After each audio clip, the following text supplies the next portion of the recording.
Hello, YouTube family. Auntie is here, Patty Jackson. It's fall. It's allergies, and my voice is a little froggy. My Black Panther nails. It's not cute not knowing. Are you ready for the scoop? We got to start off with a hug.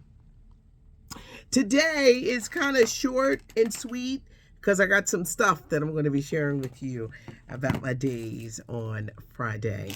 Let's start. Tomorrow is a big movie day. Black Adam opens in theaters. Dwayne "The Rock" Johnson. They spent $200 million on this movie, and the reviews are not good. Some people are trying to be kind to The Rock. The reviews were not good. Now, will this stop people from going to see it? No. But the reviews were not good. Do you guys care about the reviews? Sometimes I don't. I'll be like, look, I'm going to go see it anyway. But it costs $200 million to make. It will probably, but Dwayne "The Rock" Johnson, he has put his whole heart into this movie. Pierce Brosnan, Aldous Hodge, who plays the Hawk. You've got Viola Davis. Amanda Waller is back, but Black Adam opens in theaters tomorrow. Filming is currently going on for Beverly Hills Cop 4. Eddie Murphy is back. Axel Foley, a lot of people from the original. New characters. It's coming on Netflix next year.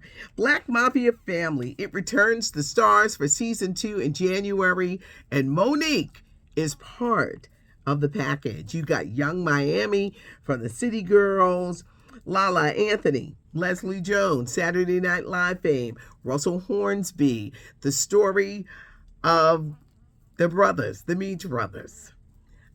It's also going to be a documentary that's going to be coming on Stars as well. Sister Act 3, Tyler Perry is producing, and Whoopi Goldberg will be back to star. They're going to start filming that next year. She put a wish list out. She said, could I get Nicki? Could I get, as a Nicki Minaj, could I get Lizzo? Could I get Keke Palmer? It looks like Keke Palmer will be the first to sign up on Whoopi's wish list. Speaking of her wish list, her movie Till is arriving in theaters at the end of the month. A little bit of it is a tearjerker, but it's a must-see movie that you gotta put in your calendar. I know a lot of people are like, oh, I'm tired of movies like this. But the story of a mother's love for her son and what happened to Emmett Till, and more importantly, the aftermath of what happened. But that opens in theaters. Will be one of the producers. Hair Tales, it starts streaming tomorrow. This is the Black women's hair documentary that debuts tomorrow on Hulu and OWN, produced by Tracy Ellis Ross.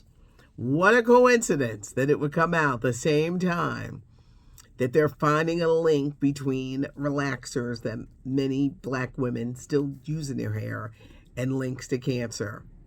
Unbelievable. There's still many women who catch hell in corporate America because they don't want you to wear your hair in locks or braids. I could not believe that the military held out for as long as they did. There are parts of some theme parts. They won't let the Black women wear their hair natural. And it's hard to tell. It's like, what? Everyone is not accepting. Everyone is not knowing. I hope that some people get to see this and see just what we go through. I look at my life. Now, I stopped using perms about 25 years ago because I didn't like what it was doing. Plus, I love to color my hair. So for many years, I wore braids. Then I moved into locking my hair. Then I moved to the stage of my life where the traction alopecia came, and now I'm working on getting my edges to come back, which is why I switched to wearing wigs.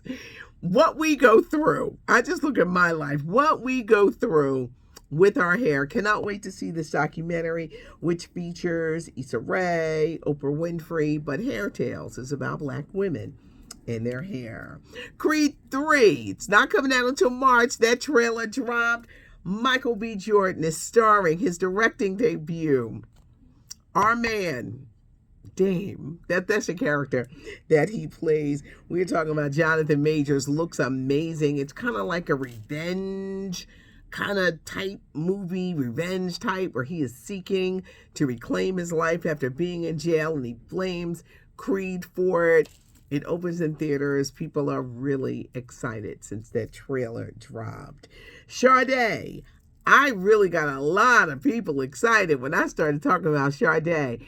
Think there is a new album coming out. Now, her longtime collaborator died mysteriously, and they're hoping that this doesn't push the project back. It's really been 12 years since she released the whole album.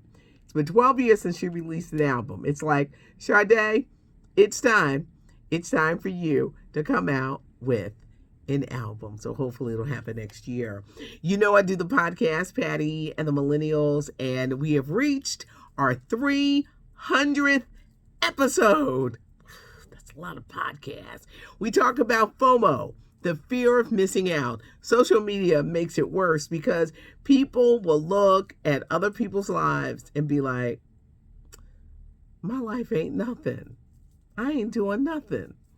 Look at what they're doing. Fear of missing out is real.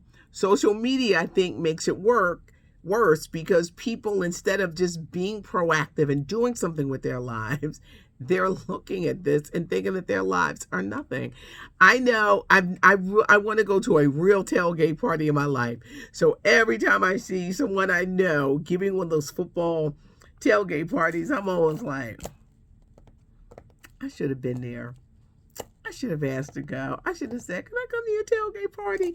But it happened. It's normal. But for some people, FOMO is an obsession. The fear of missing out. Check out the conversation. SoundCloud, Pandora, Spotify, Apple Podcasts, and of course, iHeartRadio Podcast. Come on, where's it? There you go. iHeartRadio Podcast, the number one for podcasts. But check us out, Patty and the Millennials. Leave a comment, give us a thumbs up, subscribe to the channel. Whew, I got some stuff to talk about tomorrow. So make sure you're here and you don't miss a beat. I'm Patty Jackson. I am your auntie of pop culture.